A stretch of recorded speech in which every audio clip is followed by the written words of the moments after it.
నమస్తే, welcome to our channel. నేను ప్రియాంకర.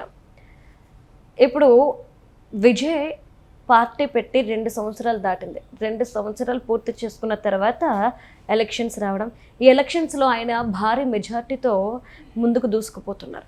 మరి ఈ నేపథ్యంలో గతంలో సినీ సెలబ్రిటీలు పార్టీలు పెట్టి ఇలాంటి డేర్ చేయకుండా వెనకడుగు వేసిన వాళ్ళు ఉన్నారు, పదవులతో సరిపెట్టుకున్న వాళ్ళు ఉన్నారు, కొంతమంది వాళ్ళ ఆశల్ని అడియాసలు చేసుకునే వాళ్ళు ఉన్నారు, ముఖానికి రంగులు వేసుకునే వాళ్ళు, రాజకీయానికి పనికిరారు అన్న వాళ్ళు ఉన్నారు. మరి వీళ్ళందరికీ చెక్ పెట్టాడు విజయ్ తలపతి అని చెప్పేసి కొంతమంది అంటున్నారు. అసలు ఏం జరుగుతుంది? రాజకీయం ప్లస్ సినిమా హీరోలు ఏంటి? దీని మీద డిస్కస్ చేద్దాం. మనతో పాటు సీనియర్ జర్నలిస్ట్ శ్రవణ్ కుమార్ గారు వీర్లపాటి ఉన్నారు, ఆయనతో మాట్లాడదాం. నమస్కారం సార్. నమస్తే అండి. రకరకాల కామెంట్స్ టీవీకే పార్టీ ముందంజలో ఉన్న కారణంగా ఆల్మోస్ట్ గెలుపు ఖాయం అంటున్నారు. ఈ నేపథ్యంలో ఎవరైతే గతంలో సినీ సెలబ్రిటీలు పార్టీలు పెట్టి వెనకడుగేశారో, ఇంత డేర్ చేయకుండా అక్కడే ఆగిపోయిన వాళ్ళ గురించి వీళ్ళందరూ ప్రస్తావన తీసుకొస్తున్నారు. అసలు మీరేమంటారు దీని విషయంలో? ఈ 5 రాష్ట్రాల ఎన్నికలతోటి ఒకటి, కాంగ్రెస్ పార్టీ అంత ఈజీగా భూస్థాపితం కాదు, కాంగ్రెస్ పార్టీకి ఇంకా నూకలు ఉన్నాయి అని ఒక సందేశం అయితే వచ్చింది.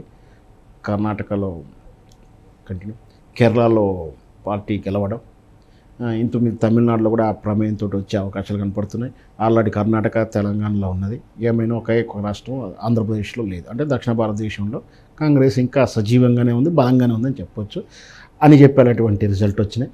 దాంతోపాటు ఇంకొకటి, మీరు అన్నట్టు సినిమా నటులు మేకప్లు రంగులు పూసుకునే వాళ్ళు రాజకీయాలకు పనికొచ్చే రోజులు కావు ఇవి, వాళ్ళ పని అయిపోయింది అంటూ గతంలో తెలుగు రాష్ట్రాల్లో పెట్టినటువంటి రాజకీయ నాయకుల పార్టీల పేర్లు ప్రస్తావిస్తూ ఆ మధ్యకాలంలో ప్రతిపక్ష పార్టీలు విజయ్ని టార్గెట్ చేసుకుని విమర్శించిన తీరు మనం విన్నాం.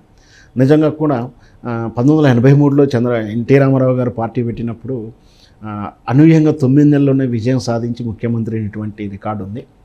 మళ్ళీ ఆ రికార్డు ఎవరు సొంతం చేసుకోరేమో, అలాంటి రికార్డు ఎవరికి ముఖ్యమంత్రి కారేమో, సినిమా నటుడు ఇంకా ముఖ్యమంత్రి కారేమో అనేటువంటి ఆలోచన, అంటే ఆ డిస్కషన్ కూడా జరిగిన తరుణంలో విజయ్ నిజ తీరా ఎన్నికల ముందు 134 అనుకుంటే కదా స్థానాలు, 134 మందిలో పై 34 మంది కూడా బలమైన అభ్యర్థులు, పేరు వినపడేంతటి ప్రభావితశీల నాయకులు కనిపిస్తలేరు. కాబట్టి ఈయనకు కూడా ఊరికనే పేరుకే కానీ ఇది తుస్సు అని ఎలా ఉంది.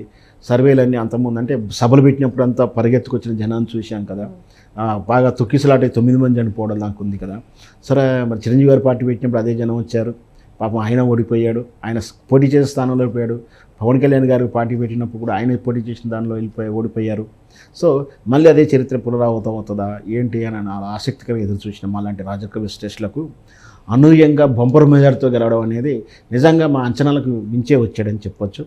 మొత్తం మీద అంటే 1983 తర్వాత మళ్ళీ ఒక సుమారు 40 సంవత్సరాల తర్వాత చరిత్ర పునరావృతం చేస్తూ ఒక సినిమా నటుడు, హీరో మళ్ళీ ముఖ్యమంత్రి అయ్యాడు.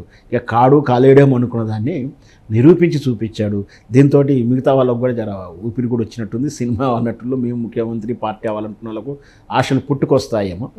అయితే కమల్ హాసన్ గారు ప్రభావితమైన నటుడే, తన వల్ల కాలేదు, విజయకాంత్ వల్ల ప్రభావం చూపలేకపోయాడు.